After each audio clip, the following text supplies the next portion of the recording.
This is the rack pull with a traditional stance.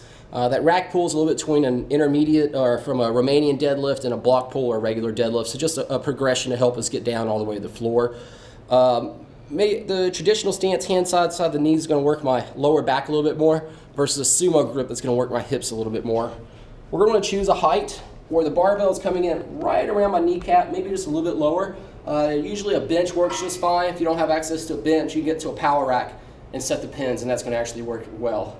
I want to get right up on top of that barbell so my shins are touching it. I can either use a double overhand grip or an alternating grip, one hand, one over, one under. Butt back, neutral neck, neutral back. Set the lats, get the tension out of the bar, and then think butt forward, barbell back to the left, butt back to the floor, butt forward, squeeze the glutes.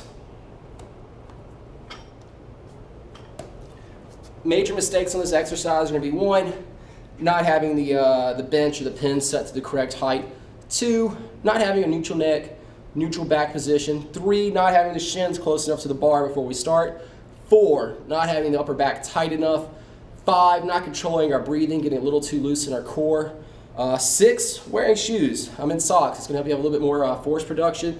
7, bouncing it off of the racks or the bench instead of letting it settle at the bottom. And 8, not finishing with those glutes and instead hyperextending and using that lower back versus sticking it and just finishing with those glutes. This is going to be the rack pull with a traditional stance.